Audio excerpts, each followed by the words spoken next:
There is a lot of information coming at us from different angles. And there's a lot of conflicting information about the vaccine, masks, and what to believe. Well, here to break down fact from fiction is Sajjad Fazel, health researcher from the University of Calgary. Thank you so much for joining us today. Thank you very much for having me on.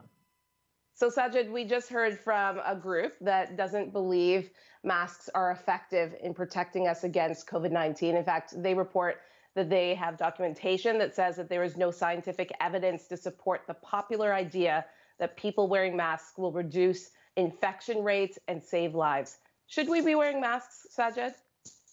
Absolutely, yes.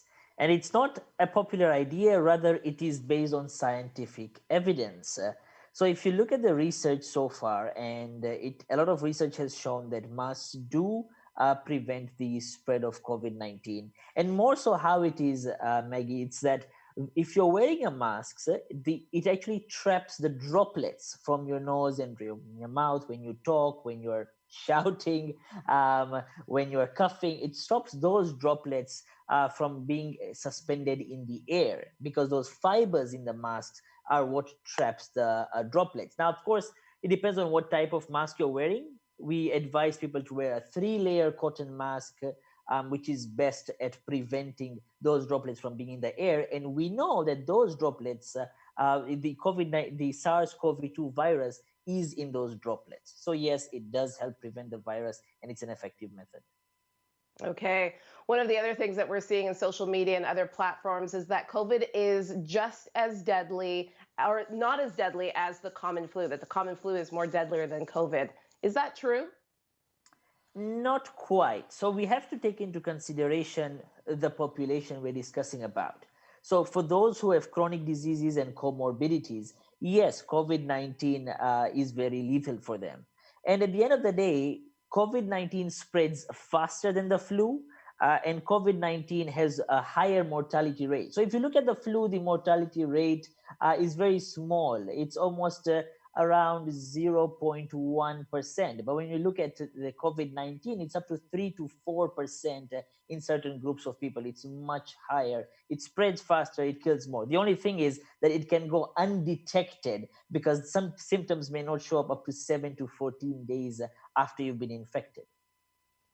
All right, another question for you. You're just booming through all of this misinformation. We so appreciate it. Okay, PCR testing has been questioned as well. And some say that the case of the death numbers that we're seeing have been inflated due to faulty testing. Can you clarify that? Is that true? Are we seeing inflated reports of death as we see the death count go up every single night on our evening news? No, it's not. No, that's not true. It's not inflated. Let me mention the PCR test is one of the most accurate tests we have out there. Even these new antibody rapid tests aren't as accurate as the PCR test. That's the gold standard. And so the deaths due to COVID, especially after they test and they find out that somebody has COVID or had COVID, they are not inflated. It's what the actual scenario is. And this is something that we have to realize. We're in a severe situation, Maggie. It's worse now than it was in May during the first wave, although some of the policies and restrictions don't reflect that. And I think that's causing a false sense of security in the community. Okay. Statistics Canada reported over half of the COVID-19 related deaths are those of people over the age of 85. Is it necessary then for anyone younger to get the vaccine? Absolutely.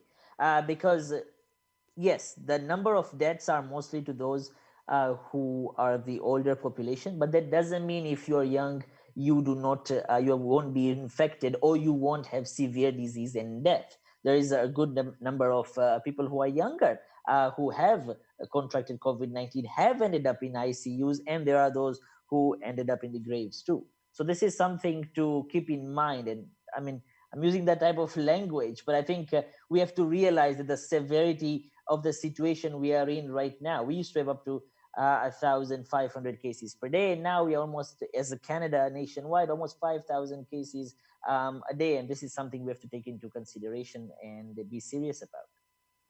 Okay. Sajjad, what can you say just at the end of this when it comes to a lot of misinformation out there? What do people need to do to make sure that they're getting valuable, accurate information? Look at what the public health agencies say. Look at what the public health authorities recommend. All right. Thank you so much again. Sajjad Fazel, health researcher for the University of Calgary. Thank you again for your time. Thank you very much.